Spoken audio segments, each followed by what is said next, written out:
अस्सलाम वालेकुम। वेलकम है जी रिहाना के किचन में। तो आज मैं बहुत छोटी सी एक रेसिपी दे रही हूँ, मखाने की खीर। तो ये ले लिए मैंने मखाने और इनको मैं ग्राइंडर कर लूँगी, पीस लूँगी इनको। तो ये अगर बिल्कुल सूखे होते हैं तो इनका पाउडर बन जाता, लेकिन ये थोड़े ना मौसम की वजह से, जैसे बरसात का मौसम चल रहा है, तो इनके अंदर थोड़ी सीलन है।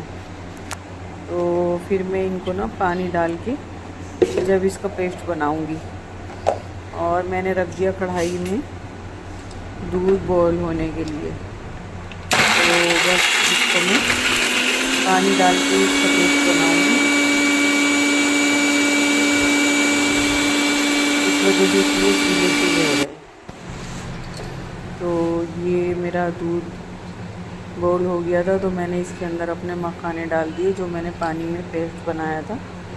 अगर सूखे होते हैं, सूखों का कुछ, अगर सुखाने जाओ धूप में ऊपर सुखाओ तो एक दो हवा से उड़ जाएंगे, ये हल्के बहुत होते हैं। और एक तीसरी मंजिल पे जाना पड़ता है, तो वहाँ पर जाए कौन।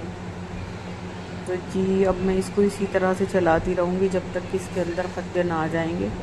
और भी खद्दे आएँ और तो फिर ये समझिए कि रबड़ी की तरह बनाना पड़ता है इसको।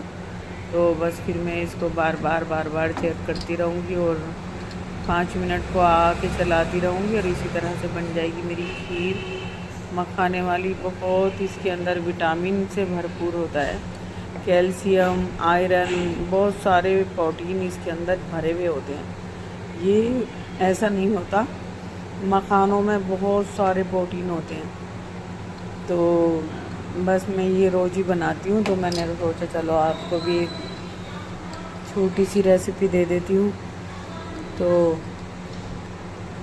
इसको बस मैं चलाती रहूँगी और फिर मैं बस चेक करती रहूँगी इसको 2-3 मिनट के बाद। वैसे तो इसमें घंटों लग जाते हैं, इस वजह से कि दूध में ही पकाई जाती है, तो रबड़ी की तरह, जैसे कि रबड़ी को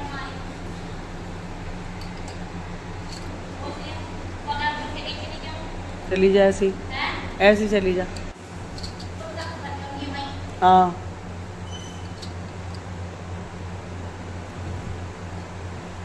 तो बस ये इसी तरह से मेरी खीर बनती जाएगी और मैं इसको चलाती जाऊंगी, और इसी तरह से हो जाएगी मेरी खीर रेडी।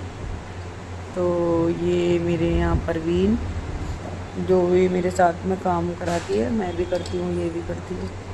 तो वो मुझसे कह रही थी कि मैं जा रही हूँ कहीं, तो क्या मैं बुरकी से चली जाऊँ, यानी कि अब आया उड़ती है वो। तो मैंने क्या, कैसे ही चली जाओ, बिल्कुल पड़ोस में ही तो जाना है। तो बस इसी तरह से ना इसको चलाना पड़ता है। फिर ये रबड़ी की तरह ना मलाई जमती रहती है, फिर इसको छुटाना होता है। तो बस मैं हस्बैंड की जब से तबीयत ख़राब हुई, वैसे भी बना देती हूँ जहाँ उनकी फरमाइशें होती हैं कि अब मुझे दलिया बना दो, अब मुझे खीर बना दो, अब मुझे ड्राई फ्रूट का निशास्ता बना दो। तो बस मेरे हस्बैंड यूँ ही चेंज कर के नाश्ता लेते हैं सुबह में। तो बस मैं सबसे पहले उठकर और खीर ही रखती हूँ पकने के लिए, और मैं बना के पी लेती हूँ चाय। तो बस मेरा काम चल जाता है। इसी तरह से मैं आपसे बताया था कि मेरे शरीर को चाय इस तरह से चाहिए होती है, जिस तरह से गाड़ी को पेट्रोल। और फिर ये चाय का पेट्रोल मेरे अंदर गया तो फिर मैं खूब काम कर लेती हूँ, और नहीं तो मेरे से काम नहीं होता। तो देखिए जी, ये मेरी खीर बन के हो गई रेडी, और मैं इसको डिश आउट कर लेती हूँ, और फिर रख दूँगी मैं थोड़ी देर पंखे में।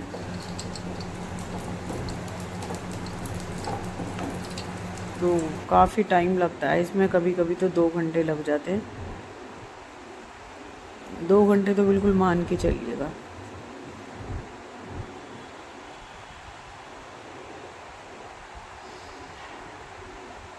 तो मैं बनाती तो रोज़ ही हूँ, तो मैंने सोचा चलो छोटी रेसिपी है, आपको भी दे देती हूँ, बनाकर देखिएगा, फिर मुझे रिजल्ट बताइएगा। और खाने में भी इस तरह की लगती है जैसे कि रबड़ी खाते हैं ना, अब वो लगती है, तो बिल्कुल इसी तरह से लगती है। तो बस मैंने इसको डिश आउट कर दिया, और इसको मैं पहले ठंडा करूँगी। हस्बैंड देर से खाते हैं, जैसे कि उनको खाली पेट की दवाई खानी होती है ना, तो वो देर से खाते हैं, तो पहले मैं 1 घंटा रख देती हूँ इसको पंखे के। देखिए जी, ये मेरा लुक है खीर का।